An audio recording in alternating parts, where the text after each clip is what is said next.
Il est le représentant, alors on dit le référent dans la terminologie La République en marche du mouvement dans le département de l'Ariège. Eh bien, à Foix, la préfecture, son local, inauguré il y a tout juste 2 semaines, a été cette nuit tagué. Fait qui pourrait paraître anecdotique, mais qui, dans le contexte de Perpignan, des actes de vandalisation des agriculteurs anti-CETA en Bretagne contre les permanences de députés, prend un relief tout particulier. Je vous propose d'écouter la réaction de Jérôme Azéma, c'est lui le référent de La République en marche que Sophie Echen a joint ce matin au téléphone. Ce matin, je suis descendu pour constater les dégradations qui sont effectivement des sigles anarchistes, des sigles ACAB, Fuck le système, En marche ou crève, RIC. Au-delà de la colère, c'est surtout de la déception. Parce que La République en marche investit pour ce lieu, justement pour qu'on soit ouvert sur la société et qu'on ne fasse pas une permanence comme c'est dans certains partis politiques où on est juste un lieu fermé où on se réunit entre soi. Non, au contraire, quelque chose d'ouvert. La réponse, 15 jours après l'inauguration, c'est de souiller la façade. Non, je suis très déçu, effectivement. Est-ce que je suis surpris ? Je suis pas naïf.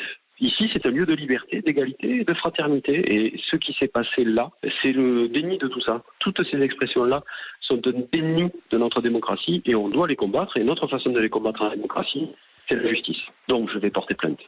Jérôme Azéma, le représentant donc de La République en marche dans l'Ariège, joint par Sophie Echen. Bonjour Adrien Beck. Bonjour. Service politique d'Europe 1, entre la tentative d'incendie à Perpignan, cette action, on l'a compris, griffée anarchiste dans l'Ariège, les agriculteurs mécontents du CETA en Bretagne, il faut faire un peu le tri dans ce qui se passe aujourd'hui autour de ces permanences des élus de La République, fût-elle en marche ou pas. Oui, il y a eu du fumier déversé devant les permanences de certains députés, des œufs jetés sur la façade ou encore une entrée murée par des parpaings. Voilà ce qui est arrivé à certains élus. Une dizaine de députés de La République en marche dans le Lot-et-Garonne, dans l'Oise ou encore en Haute-Saône ces derniers jours.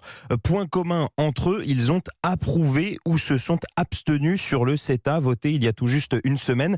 Des actions revendiquées par des agriculteurs, souvent affiliés à des syndicats type FDSEA ou Jeunes Agriculteurs. Ce n'est pas nouveau, c'est du spectacle, juge même un député marcheur. Mais dans le climat actuel, dit-il, ça peut inciter certains à plus de violence. En parallèle, 2 autres cas de vandalisme ont été relevés. Perpignan, samedi, en marge d'une manifestation des Gilets jaunes, vitres brisées, puis tentative d'incendie de la permanence du député Romain Gros. Et la nuit dernière, ces tags, vous les avez évoqués, sur le siège local de l'AREM à Foix dans l'Ariège. Résultat, une impression d'inquiétude dans le groupe de La République en marche. Certains députés commencent à avoir peur, me confiait ce matin un conseiller. Une vingtaine d'autres ont décidé de réagir dans une tribune qui a été publiée ce matin. Ils dénoncent « Nous sommes en train de nous habituer à l'intolérable ». À l'intolérable, l'un d'entre eux sera avec nous ce soir en direct dans votre grand journal du soir à 18h30 et vous avez attiré mon attention à juste titre, Adrien,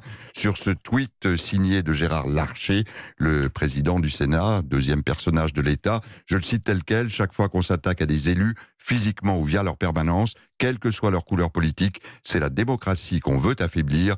Je mets en garde ceux qui usent de telles méthodes. Elles peuvent conduire au pire. Fin de citation.